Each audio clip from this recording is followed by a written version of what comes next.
잠언 5장 15절부터 23절까지의 말씀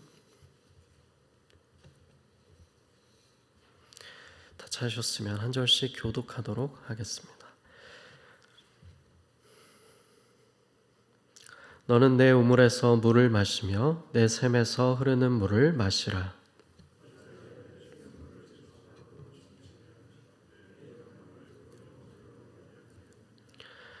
그 물이 내게만 있게 하고 타인과 더불어 그것을 나누지 말라.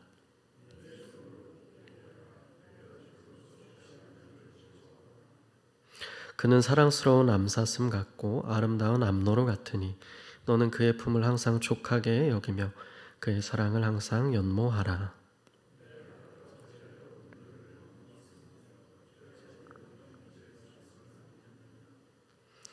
대저 사람의 길은 여호와의 눈앞에 있나니 그가 그 사람의 모든 길을 평탄하게 하시느니라.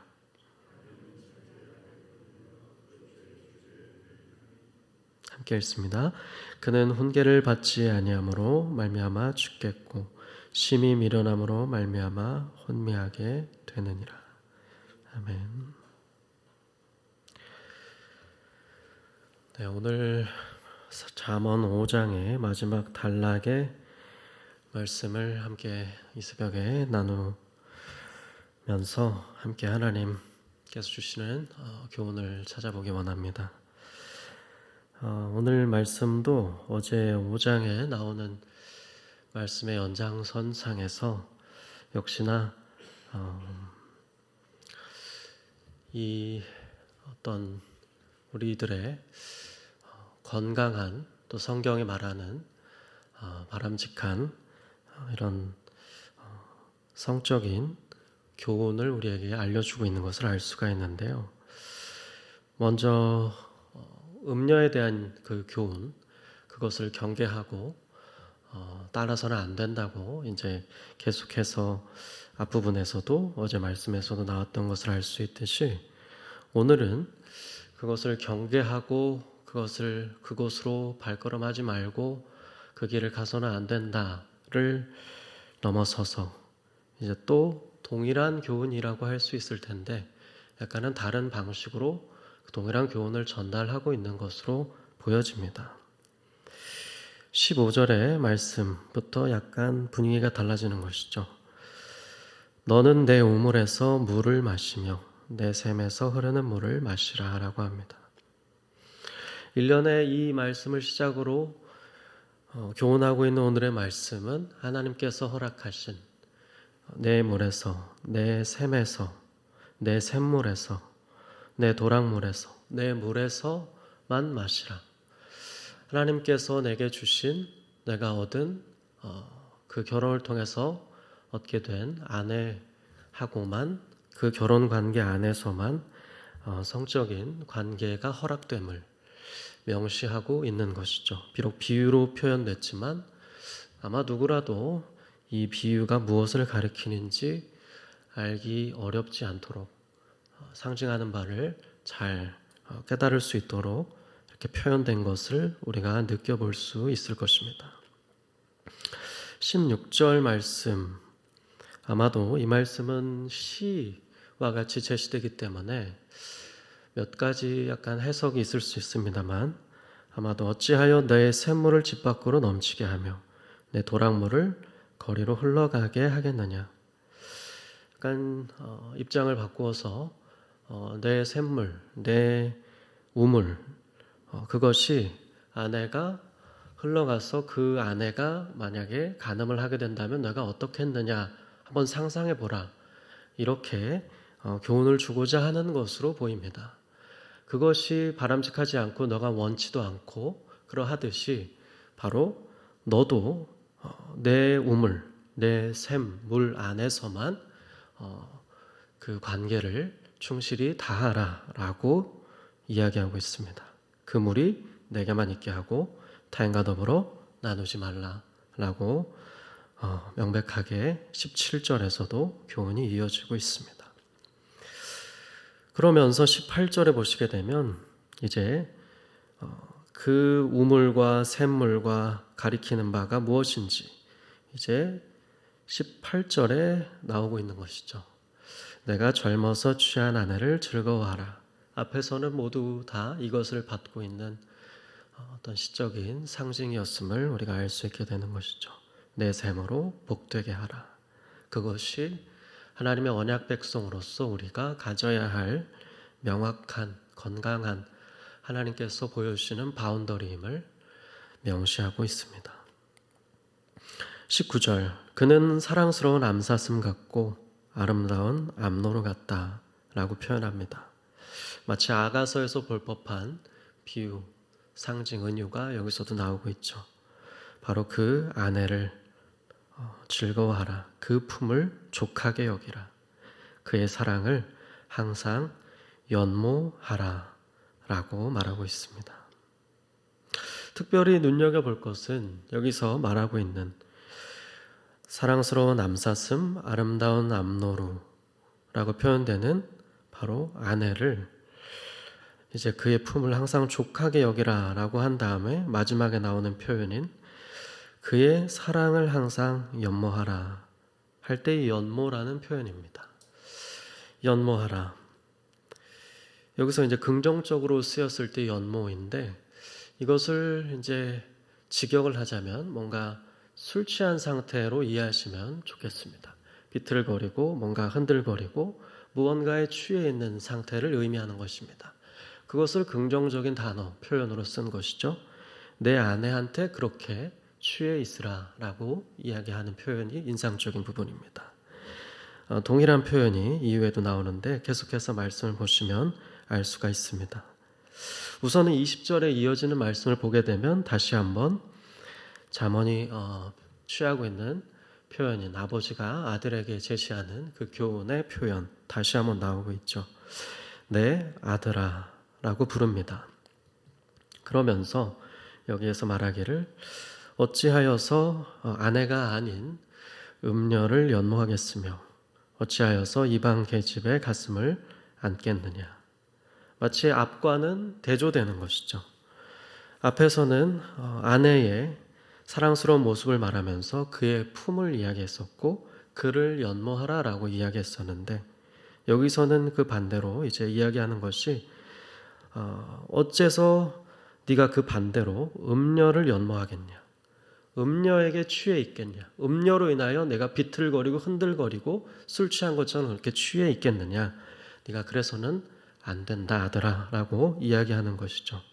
그러면서 앞에서는 아내의 품을 항상 족하게 여기라고 했다면 다음에서는 이방 계집 음녀의 품, 가슴을 안아서는 안 된다. 그의 품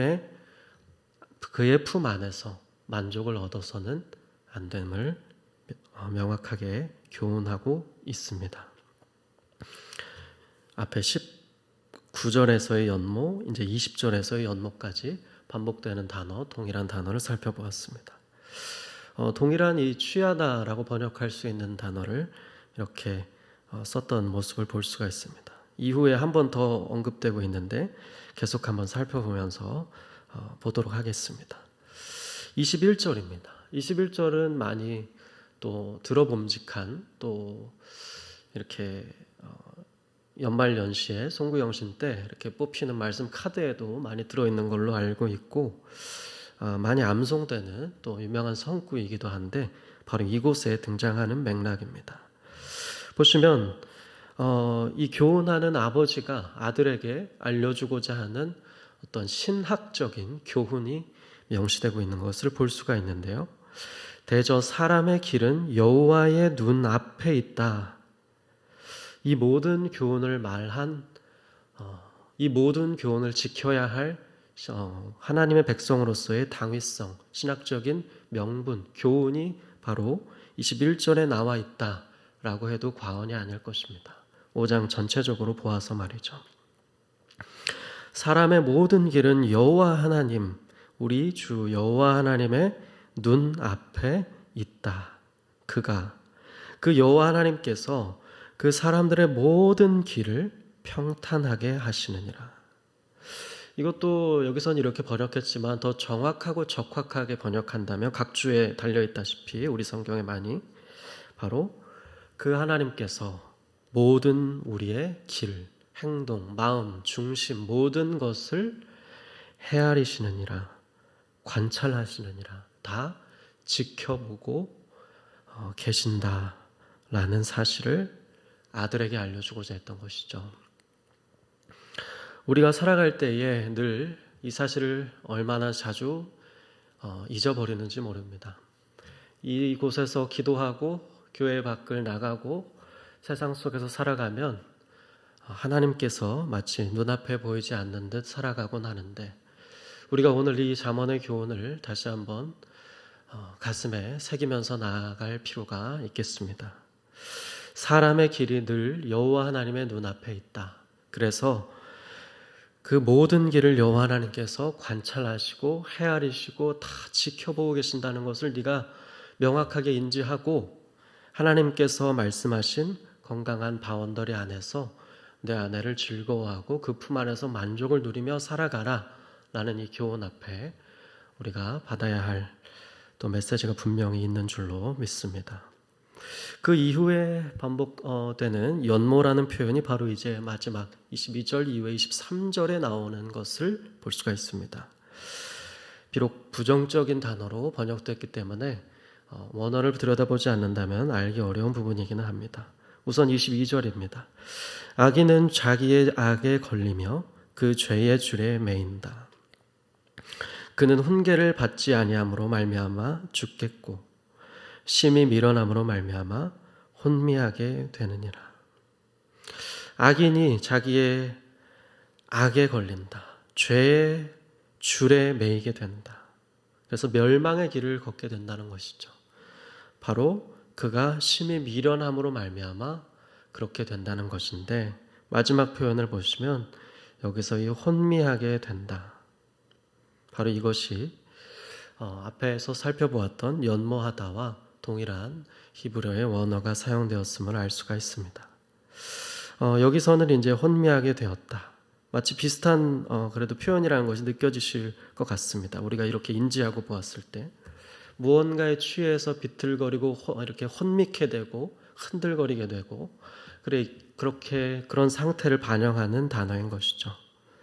바로 여기서는 부정적으로 번역돼서 그렇게 표현된 것을 알 수가 있습니다. 저는 오늘 교훈을 첫 번째로는 오늘 교훈이 말하는 바 문자 그대로 우리가 하나님께서 허락하신 건강한 그 부부의 그 관계 안에서만 건강한 관계를 늘 그 안에서 만족을 누리고 그 안에서 족하게 여기고 그 안에서 정말 건강한 취함이 있기를 바라는 그러한 교훈을 먼저는 삼기를 원한다는 교훈을 먼저 찾아 이제 우리 삶에 적용해야 되겠지만은 더 나아가서는 바로 이것을 우리의 영적인 교훈으로 더 받아서 우리가 이 음녀와 부부 생활 이외의 성관계 이 부분을 더 적극적으로 어떻게 취할 수 있을 것인가.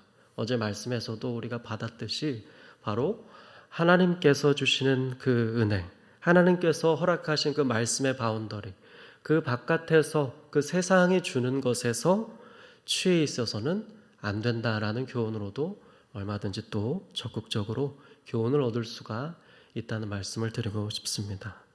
마치 저는 이 말씀을 보면서 유명한 성구 에베소서 5장 18절의 말씀을 떠올렸는데요. 오늘 한번 마지막으로 이 말씀을 찾아보고 마무리했으면 좋겠습니다. 에베소서 5장의 18절의 말씀 아마 모두가 아시는 그런 말씀이지 않을까 싶습니다.